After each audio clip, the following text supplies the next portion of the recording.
The local Goma community in Abuja has again been hit by floods following a downpour this Friday. Residents of Efab Estate in the community walked to see their homes and some roads ravaged by the floods.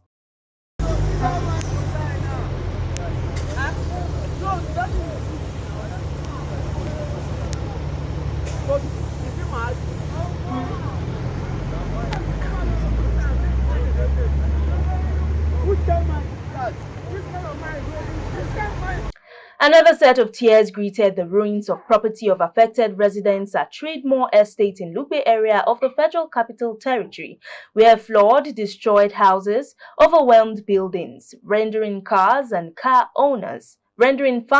and car owners homeless.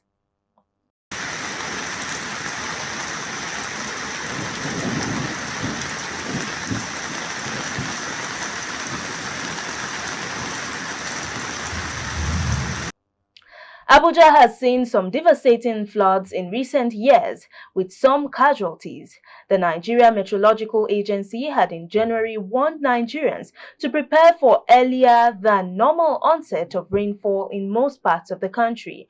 It also said peak rainfall will be between July and September, noting that due to high soil moisture, there would be flash floods in cities, while people living in flood-prone areas would experience riverine flood.